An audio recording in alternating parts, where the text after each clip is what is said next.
Assalamualaikum warahmatullahi wabarakatuh. Hamdan syukronillah amma ba'du.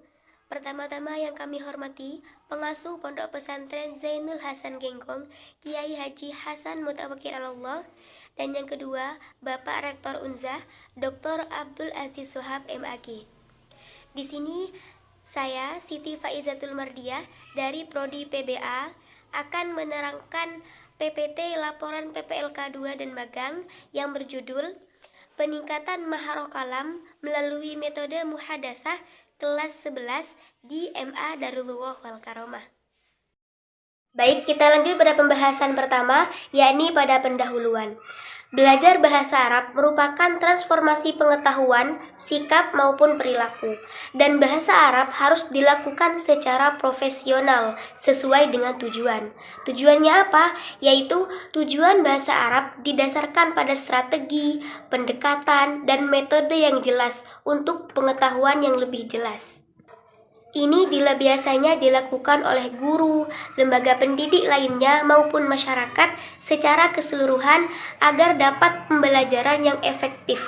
Dan langkah-langkah berdasarkan evolusi pembelajaran bahasa Arab.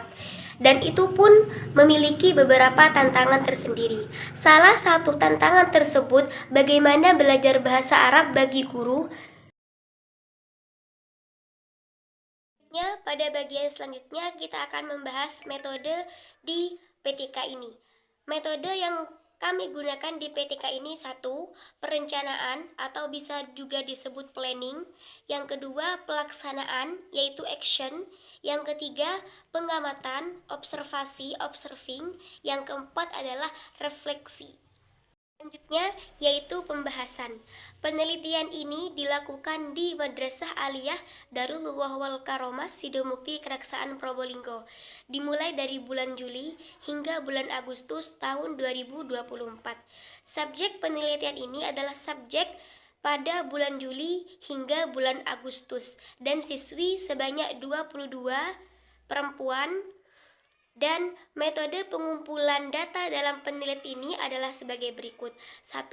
Menguji kemampuan siswa dalam maharoh kalam menggunakan indikator kemampuan berbahasa, kosakata, dan fonologi atau disebut juga aksara dan intonasi makhorijul huruf serta juga morfologi.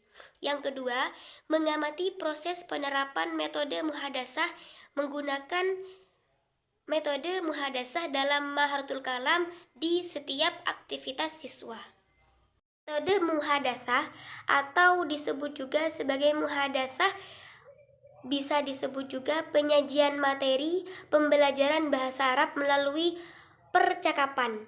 Percakapan ini terjadi antara pendidik dan siswa atau antara siswa dengan temannya, dengan teman sebangku atau dengan orang yang di rumah atau orang lain di sekitarnya.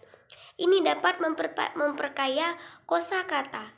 Metode muhadatsah menekankan interaksi dan komunikasi dua arah antara dua pembicara.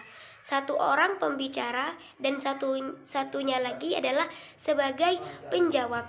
Orang ketiga yang bisa disebut ghaib terlibat dalam percakapan. Al-ghaib menjadi objek. Penjelas di atas menunjukkan bahwa muhadatsah adalah suatu bentuk percakapan yang menggunakan bahasa Arab yang diterapkan dalam berbagai situasi. Selanjutnya adalah langkah-langkah dalam pengajaran bahasa Arab. Yang pertama, A. Guru mempersiapkan materi topik secara tertulis untuk dipresentasikan. Yang kedua, materi muhadatsah disesuaikan dengan kemampuan siswa. Biasanya ada yang mengajar di kelas tinggi dan ada yang mengajar di kelas tengah. Untuk guru yang mengajar di kelas rendah, maka untuk materi sesuaikan dengan pelajaran yang paling bawah. Jangan beri mereka pelajaran yang sekiranya mereka sulit untuk memahami. Yang ketiga, menggunakan alat peraga untuk muhadatsah. Yang keempat, guru menjelaskan terlebih dahulu arti kata yang terkandung dalam suatu muhadatsah tersebut. Yang kelima, siswa diminta untuk praktek ke depan secara bergiliran. Yang keenam, untuk tingkat selanjutnya, guru hanya mendampingi dan menyimak topik yang dibicarakan oleh siswanya yang dipraktekkan di kelas. Yang ketujuh, guru hendaklah menggunakan bahasa Arab ketika pembelajaran. Hal ini dilakukan sebagai contoh karena kita guru bahasa Arab. Jadi, ketika kita mengajarkan bahasa Arab, guru bahasa Arab harus menggunakan bahasa Arab kepada murid. Minimal jawaban dan pertanyaan menggunakan bahasa Arab. Dan yang terakhir, guru menetapkan materi yang akan dipelajari atau batasan materi yang akan dijelaskan di kelas tersebut. Dalam PTK ini juga memiliki dua siklus, siklus pertama dan siklus kedua. Siklus pertama terdiri dari 3 pertemuan, dan siklus kedua juga terdiri dari 3 pertemuan. Pertemuan pertama di siklus pertama diisi dengan pengenalan pasar.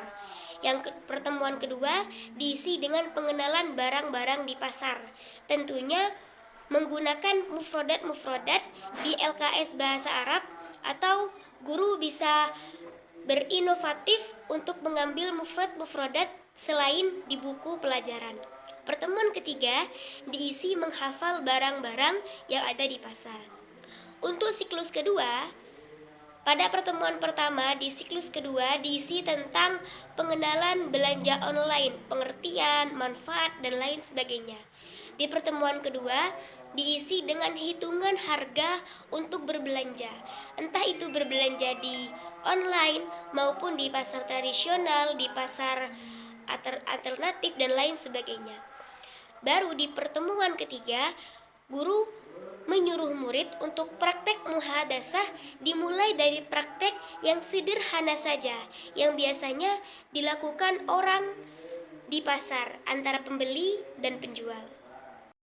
Dari dua siklus tersebut, kita dapat mengambil hasil, yaitu hasil siklus pertama, kami melihat adanya peningkatan keterampilan siswa, terutama di Maharotul Kalam.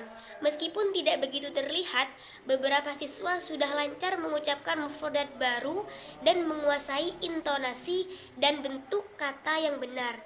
Namun, kriteria ketuntasan belajar bahasa Arab belum tercapai dalam metode muhadasah. Lanjut pada hasil siklus yang kedua, menunjukkan bahwa kemampuan peserta didik dalam Maharotul Kalam mengalami peningkatan yang signifikan. Peserta didik terlihat lancar dan melafalkan mufrodat baru disertai dengan intonasi dan makhorijul kalam yang tepat, sehingga bisa dikatakan untuk pembelajaran pada siklus kedua sudah mencapai target. Dari pembahasan dari awal hingga akhir, dapat kita simpulkan bahwa penerapan metode muhadasah diawali dengan kosakata yang sederhana yang berkaitan dengan kehidupan nyata siswa, pengenalan barang-barang di pasar, hingga penerapan muhadasah ketika berbelanja. Kalimat sederhana dan pendek yang digunakan.